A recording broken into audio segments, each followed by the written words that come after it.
ನಮ್ಮ PWD ಮಂತ್ರಿಗಳಂತ ಸತೀಶ್ ಜಾರಕಿಹೊಳಿ ಅವರು ಕಳೆದ 2 ತಿಂಗಳಿಂದ ಇಲ್ಲೇ ಚುನಾವಣೆ ಇದಕ್ಕೋಸ್ಕರವಾಗಿ ಇಲ್ಲೇ ಎಲ್ಲೋ ಕಡೆ ಇಲ್ಲೇ ಇದ್ದು ಬಹಳಷ್ಟು ಕಡೆ ಹೋಗಿ ಇವತ್ತು ಎಲ್ಲ ಬಡಾವಣೆಗಳಲ್ಲಿ ಹೋಗಿ ಇಲ್ಲ ಕಾಂಗ್ರೆಸ್ಗೆ ಮತ ಹಾಕ್ಬೇಕು ಅಂತೇಳಿ ಎಲ್ಲ ಕಡೆ ಕೂಡ ಅಡ್ಡಾಡ್ತಾ ಇದ್ದಾನೆ. ಇವತ್ತು ನಾನು ಸತೀಶ್ ಜಾರಕಿಹೊಳಿ ಅವರಿಗೆ ನಾನು ಕೇಳ್ತೀನಿ, ಸ್ವಾಮಿ, ನಾವು ನಮ್ಮ ಸರ್ಕಾರ ಇರೋಂಥ ಟೈಮಲ್ಲಿ ಮೀಸಲಾತಿಯನ್ನು ಹತ್ತತ್ರ 3% ಇದ್ದನ್ನು 7% ಮಾಡಿದ್ವಿ. ಅದು 15% ಇದ್ದಂಥ SC ಜನಾಂಗಕ್ಕೆ 2% ಜಾಸ್ತಿ ಮಾಡಿ 17% ಮೀಸಲಾತಿ ಜಾಸ್ತಿ ಮಾಡಿದ್ವಿ. ಈ ಮೀಸಲಾತಿ ಜಾಸ್ತಿ ಮಾಡೋಂಥ ಟೈಮಲ್ಲಿ ಇವತ್ತು ನಿಮ್ಮ ಸರ್ಕಾರ, ಕಾಂಗ್ರೆಸ್ ಸರ್ಕಾರ ಏನು ಮಾಡಿದೆ, ಅದನ್ನು 7% ಇದ್ದು ಮತ್ತೆ ಪುನಃ 3%ಗೆ ತಂದಿದೆ. ನಾವು ಕೂಡ ಮೀಸಲಾತಿ ಜಾಸ್ತಿ ಮಾಡಿರೋದಂತೂ ಸುಪ್ರೀಂ ಕೋರ್ಟ್ದ ಆದೇಶ ಏನಿತ್ತು ಆ ಯಥಾಸ್ಥಿತಿಯಲ್ಲೇನೆ ನಾವು ಮೀಸಲಾತಿನ ಜನಸಂಖ್ಯೆ ಆಧಾರದ ಮೇಲೆ ಬಾಬಾ ಸಾಹೇಬ್ ಅಂಬೇಡ್ಕರ್ ಬರೆದಂತ ಸಂವಿಧಾನದ ಅನುಸೂಚಿತ ಪ್ರಕಾರವಾಗಿ ನಾವು ಮೀಸಲಾತಿಯನ್ನು ಜಾಸ್ತಿ ಮಾಡುವಂತ ಕೆಲಸ ಮಾಡಿದ್ವಿ.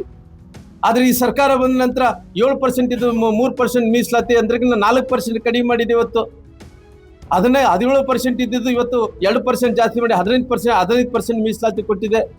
ಅವತ್ತು ಏನು ಮಾಡ್ತಿದ್ದಪ್ಪ ನೀನು? ಅವತ್ತು ಯಾವುದೊಂದು ಮಾತು ಕೂಡ ನೀನು ಮಾತಾಡಿಲ್ಲ. ಇವತ್ತು ಎದಕ್ಕೋಸ್ಕರ ಕಮ್ಮಿ ಮಾಡಿದ್ದೇನೆ ಅಂದ್ರೆ ತಾವು ಯಾವ ಮಾತನ್ನು ಕೂಡ, ಯಾವ ಧ್ವನಿಯನ್ನು ಕೂಡ ಎತ್ತಲಿಲ್ಲ. ಆದ್ರೆ ಇವತ್ತು ನೀವೆಲ್ಲರೂ ಕೂಡ ಬಂದು ಅಲ್ಲಿ ಎಲ್ಲ ಕಡೆ ಕೂಡ ಹೋಗಿ ನಾನು ಈ ಸಮುದಾಯವನ್ನು ಕೊಡ್ತೀನಿ, ಆ ಸಮುದಾಯವನ್ನು ಕೊಡ್ತೀನಿ, ಅವ್ರು ಕೊಡ್ತೀನಿ, ಇವ್ರು ಕೊಡ್ತೀನಿ ಅಂತೇಳಿ ಎಲ್ಲ ಕಡೆ ಕೂಡ 20 ಲಕ್ಷ ರೂಪಾಯಿ ಮಂಜೂರಾತಿ ಮಾಡ್ಕೊಂತ ಹೊಂಟಾರ. ಅಲ್ಲಿ ಜಮೀನೇ ಇಲ್ಲ. ಎಲ್ಲ ಇವತ್ತೇನು ಸಮುದಾಯ ಭವನಗಳಿಗೆ ನಾನು 20 ಲಕ್ಷ ರೂಪಾಯಿ ಮಂಜೂರಾತಿ ಮಾಡ್ತೀನಿ ಅಂತ ಹೇಳ್ತಾ ಇದ್ದೀನೋ, ಅದು ಜಮೀನೇ ಇಲ್ಲಾರ್ದಂತ ಅಲ್ಲಿ ಸಮುದಾಯ ಭವನಗಳಿಗೆ 20 ಲಕ್ಷ ರೂಪಾಯಿ ಮಂಜೂರಾತಿ ಮಾಡೋಂಥ ಕೆಲಸ ಮಾಡಿದಾರೆ. ಇಷ್ಟೊಂದು ದೊಡ್ಡ ಅನ್ಯಾಯ ಆಗುವಂತ ಟೈಮಲ್ಲಿ ಇವತ್ತು ಮಹರ್ಷಿ ವಾಲ್ಮೀಕಿ ಅಭಿವೃದ್ಧಿ ನಿಗಮದಲ್ಲಿ 187 ಕೋಟಿ ರೂಪಾಯಿ ಭ್ರಷ್ಟಾಚಾರ ಆಯ್ತು. ಅವತ್ತೇನು ಮಾಡ್ತಾ ಇದ್ದೆ? ನೀನೇನೋ ಮಾತಾಡಿದ್ಯಾ?